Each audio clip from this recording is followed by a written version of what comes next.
صباح النور، نتمنى تكونوا كاملين بخير وعلى خير ان شاء الله. هاد الصباح هذا مشينا اليوم كان راس السنه. هاد النهار هذا كان راس السنه، مشينا هاد لافونتور ميشلان، دخلنا ليها دايره 11 اورو الدخله، دو بيرسون 22 اورو.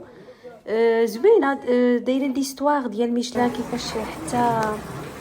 كيفاش حتى بداو اول رويضه.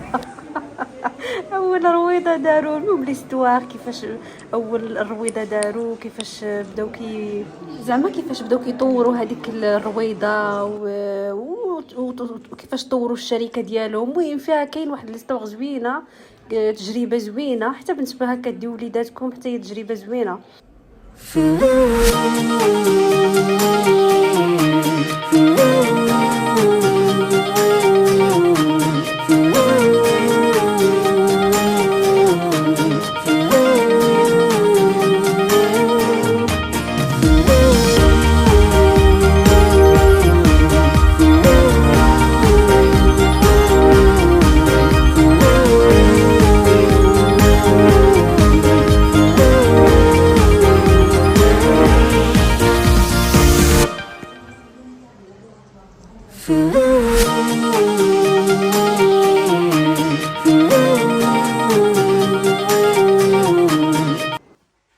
هنايا دخلنا للدار، دخلنا تقريبا حتى بقينا مازال منين خرجنا من هذيك ديك لافونتور ميشلان اللي خرجنا منها، مشينا مازال درنا وداكشي صافي. انايا عييت، قلت لي صافي يلا ندخلوا. كنا بغينا نبقاو جالسين كنتسناو نشوفوا هذاك فو دارتيفيس اللي داروا بالليل، مي صافي عييت، قلت لي صافي يلا نمشيو ناخذوا العشاء وندخلوا للدار.